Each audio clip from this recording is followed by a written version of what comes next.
Well, hello everybody, and it's nice to see you again. Today, I'm on episode 6 of A Day in the Life of a BNI member. And today I'm going to be meeting Tracy Callow from Stour Bookkeeping. Now, Tracy's a very important person in our chapter. She's our treasurer, and it's one of those unsung jobs, really, where she's just a great organizer and keeps everyone up to date and keeps them paying out their monthly dues and so on. And she's like the glue that sticks Regency together. So I'm really excited to meet her, find out what makes her tick, and find out about her business, Stour Bookkeeping. So let's go and meet Tracy. Hello everyone, and it's me, Damian, the digital doctor, with Tracy Callow. And I'm really pleased about this one. I'm actually quite excited because it's my first lady, a proper lady. Welcome, Tracy. How are you today? Yeah, I'm good, thanks. Brilliant. So what we're going to do is just have a little conversation. I'm going to ask you some questions, find out about you, Stour Bookkeeping, why you become a BNI member, and why you got into business, and just to find a little bit about you. So brilliant, thank you. So the first question I have to you, why did you go into business? What was the things that sparked you off? So quite a few years ago, my dad had his own business. So I started to help my dad do his bookkeeping because he hated it. And from that, I sort of done a couple of little courses, and that's sort of what developed my passion, really. And I liked helping people, sorting things out and dealing with HMRC. Everyone hates dealing with them. But actually, it's not as intimidating. They're there to do a job. So you said your dad was an inspiration to you doing your own business. What was your dad doing? What was he? He was an upholsterer and car trimmer. So Right. I worked with him for about 9 years. Okay. Everything from classic, vintage cars, Ford GT40s. Wow, lovely. Little Triumphs, all sorts of mad things we used to have in. And the upholstery side, more the furniture side as well. Right. And that was something that had been passed down from his dad. And did he hate doing all that paperwork side of things? Absolutely. What do you think the common pitfalls are for people who are like, your dad, possibly even like me, who just enjoy doing their thing, and then suddenly they've got bits of, and they've got to do some paperwork for the government? Why the hell do they need to do that? Well, I think that's exactly it, because people go into business doing what they've got a passion for and what they enjoy, but then as a small business owner have all the other things that are not necessarily within your skill set. No. So bookkeeping, marketing, all sorts of things. So I feel, that I like to offer a service where we become part of the team. So we're part of the business, and it's really important to have that overview. Sorry. Oh, wonderful! Thank you. See, it's a working office. We can do. We've got the postman here. Hello, postman. Have you heard of them? No, sorry. No one else has neither. And you can tell that we're working because we've got, HMRC letters coming through the post. The postman's arrived. It just makes it all more natural, doesn't it? So you were saying that, it's part of a team, to a business, the things that you do. And I know the accountants think a lot of you or require your services a lot because, you're tidying up all the numbers, aren't you? Yeah, and I think, as we become part of the client's business, we're able to see what goes on a day-to-day basis and hopefully filter out any of those queries. So when it comes to the end of the year for the accountant, it's much easier for them, and also we hopefully have got more of a handle on it, so can answer any of their queries. Yeah, of course, yeah. You probably can answer the questions better than the actual business owners themselves. And when you were working for your dad, but when did it stop naturally because you retired and then you decided to go, or did you think, right, Dad, if I've had enough of you, I'm going to go and do this now? No, I got married. So my dad was in Somerset. I moved to Dorset. and it was just too far to travel really, and then he decided he was gonna do it himself because we had sort of set all the processes up, so he'd done very well at that and carried it on. Oh, right, okay, good. Until he closed his business, so yeah. And whereabouts in Somerset are you from? Just the other side of Yeovil. Right, okay, so the good side. Yeah. It's all right, Yeovil's lovely. I married a woman from Yeovil, got family there, so it's fine. So what would, if someone was said to you there was a brand that you was really impressed by, or an entrepreneur, or so, what would it be? Oh, that's a tricky one. It could be more than one if you want. I mean, we don't want to be greedy here, do we? I don't know that there's a specific brand, but I think my brand, from my point of view, I would like to think that I'm approachable and that I can offer, a great service, and like I say, have a real passion and care about what we deliver and care about the client's business. So yeah, I don't know. I've not really thought about brand. No. Like, I mean, your brand. We've had Richard Branson. We've had Aston Martin. Nice. We've had sort of those sort of brands. I mean, if it was a female brand, or there was a brand of clothing or jewellery that you thought, because I know that you like your jewellery. I do. That you thought, oh God, I just love that stuff. It's have you got one of those? Or is it everything that's shiny and beautiful? Everything. I'm like a magpie. Everything that's shiny and beautiful. Okay. Well, we'll go with that. And, you make your own brand and Stour Bookkeeping. Tell us, how did it birth?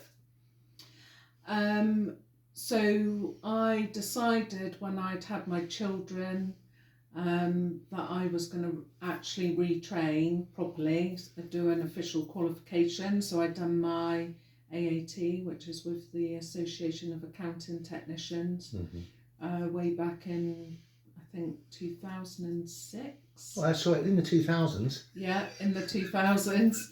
And I'd done that qualification and really enjoyed it. And then just had a few sort of clients that I'd gained by word of mouth, but never really wanted to go into business properly. Did you just see it as like a home thing?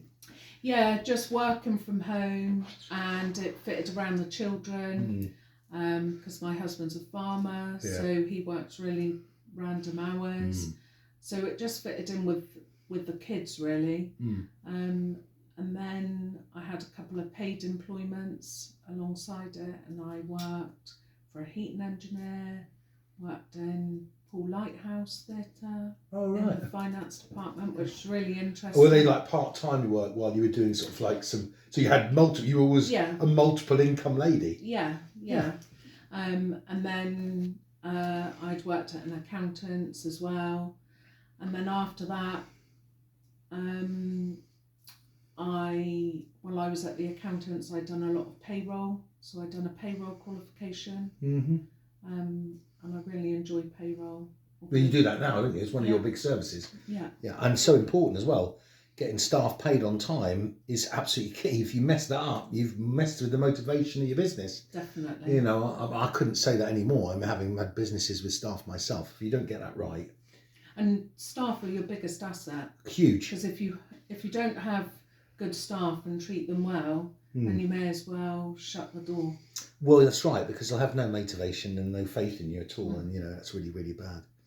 So tell me, you're married, you have children. Tell us a little bit about your dependents. Who's dependent on you apart from everybody? and BNI. So I live on a farm with my husband. He's been there for about 29 years now. I've got 2 children that are now young men, actually. So Sam... Do we ever grow up men? Well, I'm not sure. Sam is nearly 24 and Will is 21. And you've had some challenges, haven't you, with... do you want to tell us a little bit about that? Because I find that fascinating. I know that we touched on it once before. Yeah. So Will, my youngest, has not been at work for about 4 years now, and he's finally been diagnosed with a type of migraine. Wonderful. Well, I suppose at least it's some sort of But it's been a journey, and lots of ups and downs, and we're just trying to get his medication sort of on a level sort of setting so that he can hopefully get back to work and have a normal life. Yeah, because it's been debilitating. And it must be a massive strain on you to run your own business and then be concerned about your son. And it's hard, but I think that's one of the things about having your own business. You can mould that to how it fits into your family, and luckily I've got two ladies who I couldn't do without, Emma and Rachel, who help out and keep me up where I need to be. So that's you got some. So there is some female around you with all the male environment that you live in. Yeah. So your husband, your two boys. You are the modern day Nanny McPhee, aren't you? Dogs. 2 male dogs. Yeah. You are the modern day Nanny McPhee on the farm, I think. And if you were to look at this year and then look at next year, have you got like a mission that you've got set for your company, for Star Bookkeeping? Is it something that you want to take to a different side, or specialise in an area, or grow? I think that over the last couple of years, hopefully I've put in some really sort of strong foundations, and with our client base growing, we've grown quite a lot this year, and next year I hope that continues at the same sort of speed as well. And hopefully with those strong foundations that we're in a good place to make that happen. And what would you say would that success that you've had, and I know that some accountants are very well respected, and actually a personal friend of mine absolutely raves about you, saying that you're one of the best out there, so which is great to hear. And it's just lovely to have you on our BNI chapter as well, being a strong support of that. But what would you put that down to, that growth? I think that, so touching on BNI a bit, one of my main reasons for joining was my whole sort of thought process of not going into business was because as a business owner, when you're on your own, you don't necessarily have that support. You do what you enjoy, but it's all the other aspects of being in business that you don't really think about when you first start. And then being in BNI, for me, although I hoped it would grow my business, that wasn't really the main reason for me. It was about having that support network and knowing that there's someone on the end of a phone that I could just ring up and say, I'm having a really bad day and I need some help, or what should I do? I need some direction, or just having someone to rant at because you are having a bad day. So for me, it was that support network really to join BNI, and also to grow my business, which it has, but also it's given me the confidence, I think, to be able to know the service that I'm offering and be happy with that, and to present that to clients. We have to stand up and do our 60 seconds every week. Confidence, and that's what Craig was talking about, was one of the biggest things for him, was the confidence that it gave him. So I think, although I don't enjoy that side of it, I feel more comfortable doing it. So that's been a really big thing for me. And for me, I don't get embarrassed about anything mostly. And so I've always been quite extravagant, or what do they call it?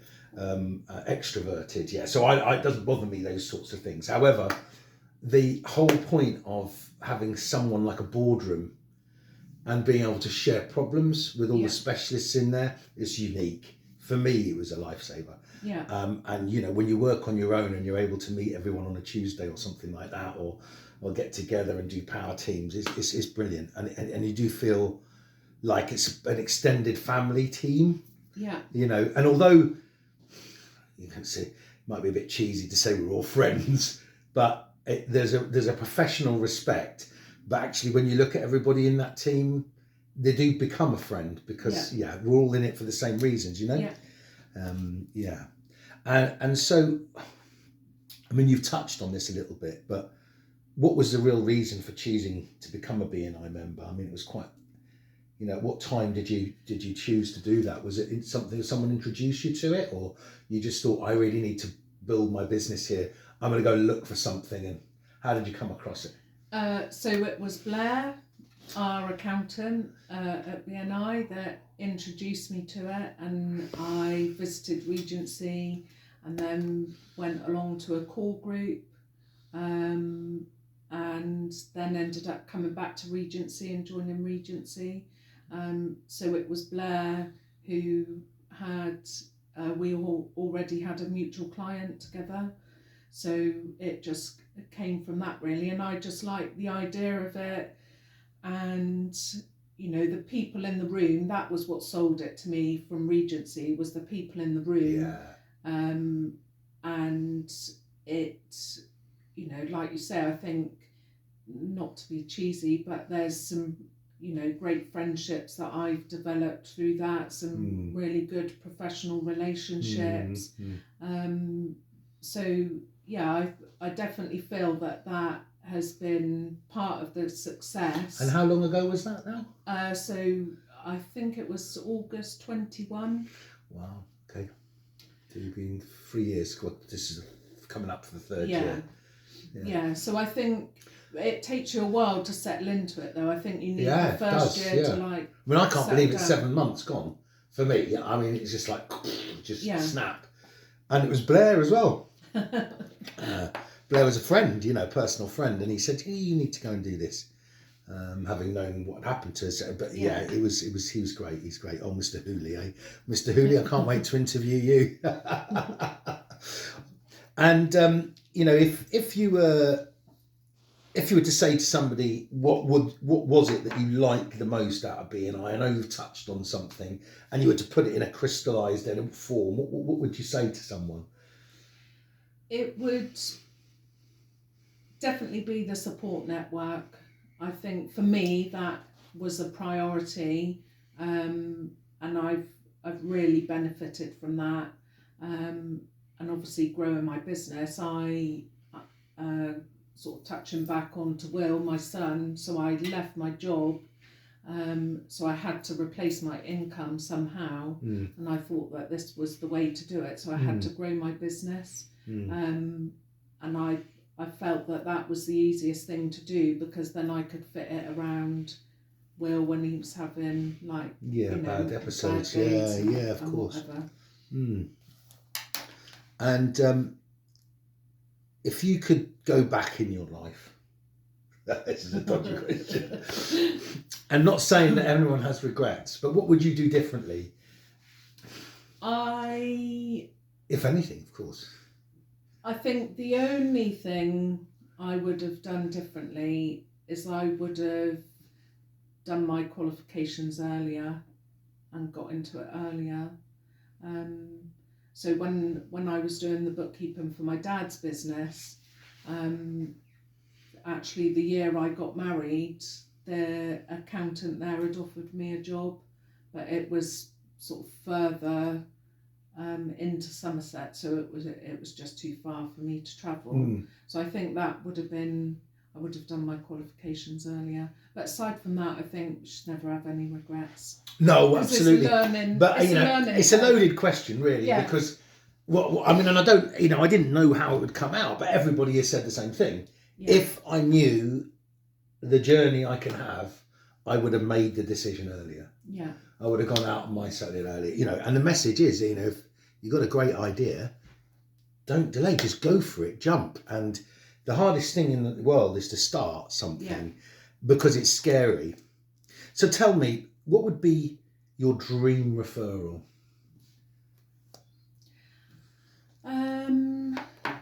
So probably a dream referral is someone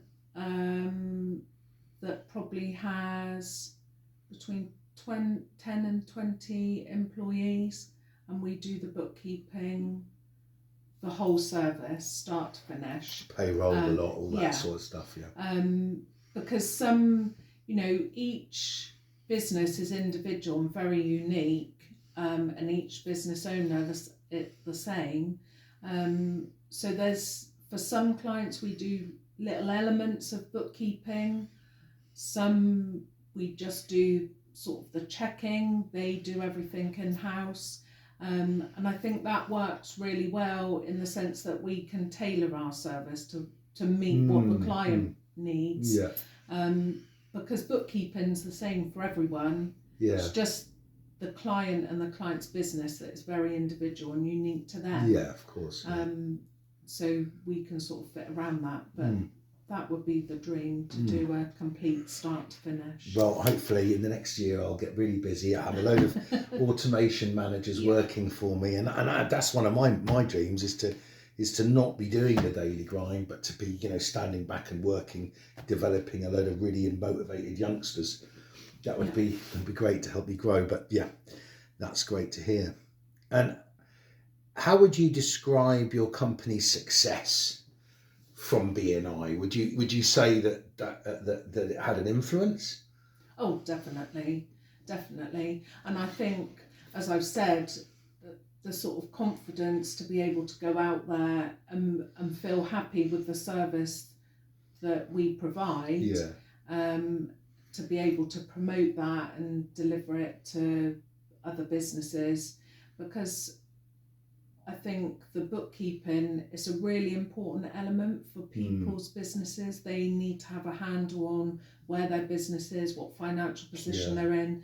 Lots of businesses are making decisions about how they're moving forward, and it's really tricky at the moment with costs increasing, electricity, things like that. So companies that are manufacturing, trying to bring down their costs and their overheads. So I think we play a really important role in those businesses. Yeah. So it's good to have a really good relationship, and I think communication is key with that. Well, communication is just vital with everything, isn't it? Whatever you do, if you can't communicate, you're in a difficult time. And if you met somebody, were saying, well, I'm starting my own business and, I need some help, Tracy, and, you sort of thought, well, what should I do for marketing? What would you say to someone who was thinking about joining BNI? I would definitely say, come along and just meet everybody. I think, in Regency, we've got a really good, positive group. And lots of people within that group BNI has been amazing for and helped to develop their businesses. So I would definitely recommend to come along and meet the people, because I think that is what will sell BNI initially. Oh, most definitely. When I first came, it was everyone in the room. As soon as I had that first meeting, I'd already made my decision. Yeah. I was like, okay, I'm going to do this. It's definitely an important marketing spend for me. I can totally agree with that. Definitely. Yeah. And I think if I do no other marketing. I don't have a website. I'm not great on social media. Yeah. So for me, I haven't needed to at the moment, but that's something. Well, maybe we could do something for you, focusing on trying to get these people of 10, 20 employees and manage their whole thing. Maybe we should talk about that. And you're one of these unsung heroes, I have to say, because you volunteer. You're a BNI member and you pay fees just like all of us. Yeah. But there's something special that you do that no one else does, and that is to keep control of all of us in terms of the treasury side of things. Yeah. And and there's a lot to be said for this, because it's hard work. And it's not paid, is it? No. So tell us a little bit about what the things that you have to do and BNI as a member, and it's probably not, people don't know. No, So yeah, I look after all the finance side. So I send all the invoices every month for people to pay their subs towards our monthly meetings, helping to give us a little pot of money where we can tap into for some of our socials, anything that the chapter needs, paying for our venue and our breakfast. And then as part of the leadership team as well, obviously with the president and vice president, we try and meet once a week to discuss anything that's going on in the chapter, how we're going to progress the chapter and grow it, any sort of issues that come up. And also I do the rota for the feature presentation, so I try and give everyone a slot, juggle everyone around. And then I email the visitors that are registered to come, and I send a list of all the members, so they've got all the members' contact details, and have a little chat either on the phone or by email, just to make sure they know what they're doing, where they're coming. Yeah. So yeah. Well, I mean, I'd like to say thank you so much for doing all that, because without you, these things wouldn't tick over. And, you know, the same with Michael and Sandy and so on. You know, it's a lot of commitment. And as a member, I really appreciate it, because, you know, it wouldn't work, would it? No. If you didn't do any of those things, we wouldn't have this and we wouldn't have that. It would be a disaster. The whole thing would fall down. So, you know, and I think that's, you know, thank you very much for doing that. It's so important to me. So we're sort of coming to the conclusion of our little interview, and I thoroughly enjoyed it. Thank you so much. I'd like to ask you, how would you like to see BNI grow? What do we need now from here when we go forward? I think that there's some key members I think that are missing from the group.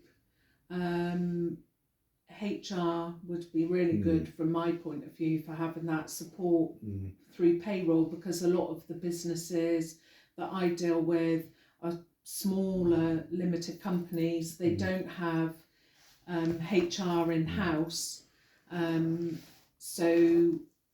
they run into lots of issues with staff, so that would be really good from my point of view. But thinking about the bigger picture, sort of finance and property, which is a power team that I'm on, I think an estate agent, an architect, a chartered surveyor, more property based. But then for the group, I think as well to develop the health and wellness side. I think business services we're quite strong in, but yeah, the health and wellness side would be good, like chiropractor, things like that.